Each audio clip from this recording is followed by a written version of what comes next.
Your brain is running a security audit on you right now. Not a small one, a full one, going back through every conversation you had today, scanning for anywhere you might have said the wrong thing, looking for the tone that you used. Someone might have taken it the wrong way, or checking whether the text you sent at 3 p.m. is going to come back and bite you at 9 o'clock tomorrow morning. And tonight, when you put your head on the pillow, it's going to get louder. If you lie awake at 11 o'clock or 12:30 or 2 in the morning, replaying a conversation from earlier today or from 3 days ago or from a dinner party 6 years ago, I want you to know something. You're not overthinking, you're not broken, you're not anxious in a way that's unusual. What you're doing has a name, it has a reason, it started a long time ago, and there's a very specific 3-step practice you can do tonight in bed, in the dark, that breaks the loop. So I'm going to tell you all of it. Because I got a question. This one came in from Lauren. She's in Brisbane. She's a 42-year-old mother of 2. And what she wrote to me is something I would say half of the people I've ever worked with experience. And almost none of them have ever told anybody. So I'm going to read her words to you exactly as she wrote them. Hi, Monique. I'm 42 years old. I'm a mother of 2. And I can't stop replaying conversations in my head at night. Last night it was a conversation I had at the school gate 3 days ago. I'm not even sure the other woman remembers it. I went over it for 2 hours. Every word I said, every word she said, what I should have said, what she probably thought of me. I'm exhausted. How do I make it stop? Lauren, thank you for writing this, because what you've just described is something that almost nobody admits out loud. And I want to tell you why this happens. And then I'm going to give you one specific thing to do tonight when it starts up again, because it will start up again tonight. There's no point in us pretending that it won't. What I want you to leave this video understanding is something important. You're anxious. You're not anxious in a way that's unusual. You are anxious, but you're not anxious in a way that's unusual. You're not failing at being a person. What you're doing is something that your brain learned to do a long time ago for a very good reason. And once you understand the reason, the loop begins to start to loosen. Okay? So here's what is actually going on when you replay a conversation in your head at 11 p.m. Your brain is doing a security audit. It's going back through the day, looking for anywhere you might be in danger. Not physical danger, social danger. The kind of danger that somewhere very young in your life mattered enormously. The kind where words got remembered, where a wrong tone got used against you later. When being misunderstood had a cost you actually paid. So somewhere in your past, Lauren, and I don't know where, and you don't have to tell me, you learned that the words that you said could come back to you. That what you put into a conversation could be picked up, examined, and used. And so your brain built a quiet little night shift. A part of you whose job, after the world goes quiet and the kids are in bed, is to go back over every interaction of the day and check. Did I say the wrong thing? Did I come across the wrong way? Is there a thread that I left hanging that could end up being a problem for me tomorrow? This isn't overthinking. This is hypervigilance. They're not the same thing. Overthinking is when you can't make a decision. Hypervigilance is when your safety system has stayed on after the day's over or after the event's over. And here's the part that broke my heart a little. Reading your message, you said, I'm not even sure the other woman remembers it. Lauren, she probably doesn't. Most people are not running audits on you. Most people went home from the school gate, thought about dinner, and forgot the conversation existed by the time they put the pasta water on. So you're running both sides of a conversation that she has let go of hours ago, right? But I want you to know that that's not your fault. That is what you were trained to do.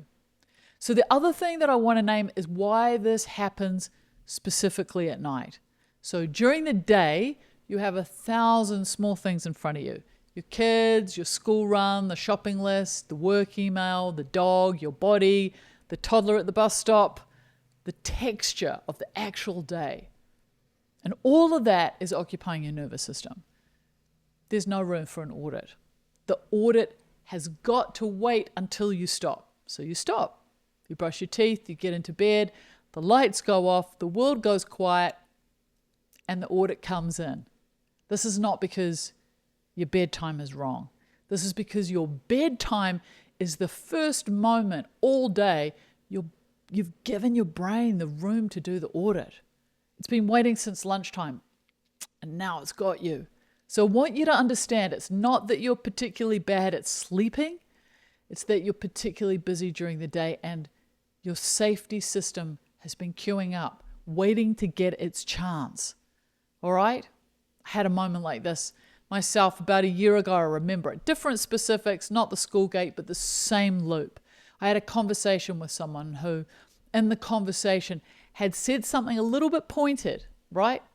Not catastrophic, but just a sentence with a slight edge on it, and I hadn't addressed it at the moment. I'd moved past it the way that we all do. And I remember that night I lay in bed and I went back into that conversation. I don't know, it felt like 17 separate times. And every time I closed my eyes, there it was, exactly as it happened, with the same sentence in it. And me going, I should have said this, I should have said this, I should have said this. And at one point about 2:30, I realized something. I wasn't solving anything. I was rehearsing. So I was rehearsing a version of the conversation that had already happened that I couldn't change.